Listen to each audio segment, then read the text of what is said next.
मित्रांनो सर्वांना नमस्कार। काल एक पत्रक सोशल मीडियावरती फिरत आहे आणि टेलिग्राम ग्रुप्सला यूट्यूबवर तुम्ही व्हिडिओ बघितला असेल। तुम्हाला वाटलं असेल की आता एक 4 दिवसापूर्वी एक असंच पत्रक आलं होतं, त्यामध्ये विशी म्हणजे व्हिडिओ कॉन्फरन्सिंग जे मीटिंग आहे ते आयोजित केली होती हेडक्वार्टरला। आता हे दुसरं नेमकं हे पत्रक का आलं असेल, हा सर्व तुम्हाला सामान्य प्रश्न तुम्हाला पडला असेल। या प्रश्नाचं उत्तर आपण या व्हिडिओतून पाहणार आहोत। तत्पूर्वी नेमकं आज काय काय होईल आणि नेमकी आपल्या मित्रांनी किंवा 2-3 आपली मुलं आहेत, ते मुलं काल जाऊन सीएम साहेबाला मिळालेत, तेही अपडेट काय आहे तुम्हाला सांगणार आहे आज। टोटली आपण या व्हिडिओतून ह्या सर्वच गोष्टीचा उलगडा करणार आहोत।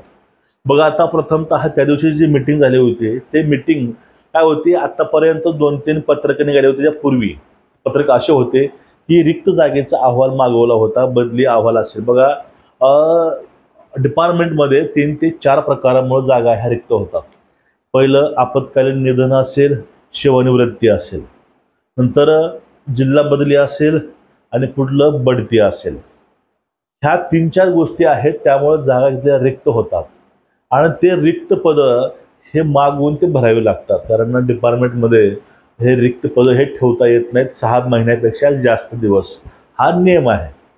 मग याची वारंवार विचारणा केली होती, तसे नोटिफिकेशन निघाले होते, पण त्यानंतर कुठल्या जिल्ह्याचे अहवाल गेले होते, कुठल्या जिल्ह्याचे अहवाल गेले नव्हते।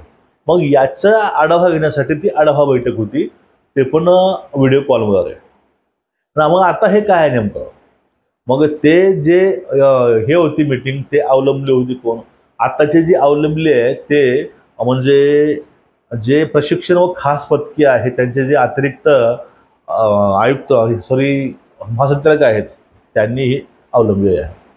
मग आता आज नेमकं विषय कुठले मांडतात नेमकं या मीटिंगमध्ये ते बघू आपण। आता यामध्ये पहिला विषय असतो तो म्हणजे हे भरत्या प्रक्रियेचं नियोजन कधी करायचं आहे, म्हणजे मुलाच्या सोयीचं आणि कुठले बंदोबस्त, पोलीसचे कुठले अधिकृत बंदोबस्त किंवा कुठल्या इंटरनल काही गोष्टी असतात, त्या सगळ्या गोष्टी बघून ताळमेळ घालून त्याचं मित्रांनो पुढे घोषणा करावी लागते। कारण पोलिसाच्या सोयीचं पण पाहिजे, कारण त्या ठिकाणी बंदोबस्त सुद्धा लागतो भरतीसाठी आणि तसं शासकीय नियोजन करावं लागतं त्या येणाऱ्या पोरांचं। त्यासाठी भरती प्रक्रिया कधी सुरू करायची, त्यानंतर भरती प्रक्रियेमध्ये जे काही सूचना आल्या होत्या मागं इव्हेंटच्या आणि ग्राउंडच्या, त्यावर सुद्धा चर्चा आज होऊ शकते। तर पाठीमागे एक उडती बातमी आली होती की ग्राउंडमध्ये बदल होणार आहे, ग्राउंड कमी होणार आहे, काय होणार आहे ते, त्यावरती ही चर्चा याच्या माध्यमातून होते। आणि नेमके सगळ्यांनी जर अहवाल सादर केलेले असतील रिक्त जागेचे किंवा त्या जिल्ह्यामधील मंजूर पदांचे, त्यावरही एक ओझरती नजर त्या ठिकाणी करण्याची शक्यता असते। आणि बाकीची जी गोष्ट आहे ते भरतीचं पुढलं नियोजन असेल, ग्राउंडचं लेखीचं ते कसं असायला पाहिजे, ते कसं अवलंबायचं, काही नवीन करता येईल का, सजेशन्स काय आहेत का, ह्या सगळ्या गोष्टीचं आज हे नियोजन होतं।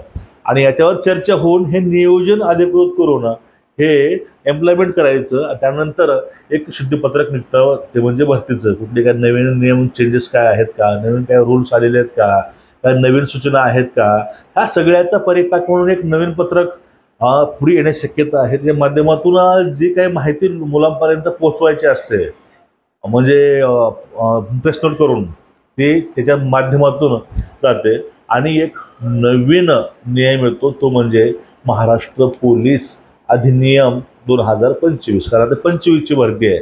मग आता महाराष्ट्र पोलीस सेवा प्रवेश अधिनियम 25 येतो, 2025 येतो। त्यामध्ये पण त्याला काय नवीन रूल्स अँड रेग्युलेशन काय आहेत, काय नवीन पद्धती बदललेल्या आहेत का, काय नवीन बदल झालेले आहेत का, हे सगळे त्यामध्ये त्या पत्रकात येत असतात। त्यामध्ये महत्त्वाचा मुद्दा आहे वयवाढीचा, कारण एक चान्स मुलांना द्यायचा होता मागच्या वेळेस, पण त्यावेळेस पॉसिबल झालं नव्हतं, त्यांना यावेळेस पॉसिबल करायचं आहे, मग तेही त्यामध्ये येऊ शकतं। ह्या सगळ्या गोष्टी त्या पत्रकामध्ये एकत्रित करून ते पत्रक प्रेस आउट होतं या मीटिंगच्या नंतर।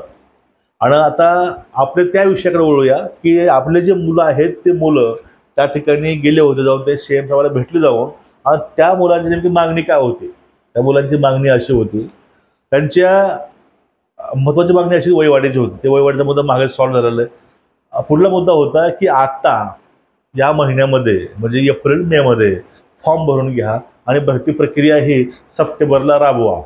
हे यांची प्रमुख मागणी होते. आता यावरती त्यांचं उत्तर काय येतं किंवा आता ती आज कळणार आहे काय येते, त्यांचा हे विचार याच्या माध्यमातून होऊ शकतो बरं का. तुम्ही ह्या गोष्टीला हलक्यामध्ये घेऊ नका, त्या गोष्टीचा विचार सुद्धा यामध्ये होऊ शकतो.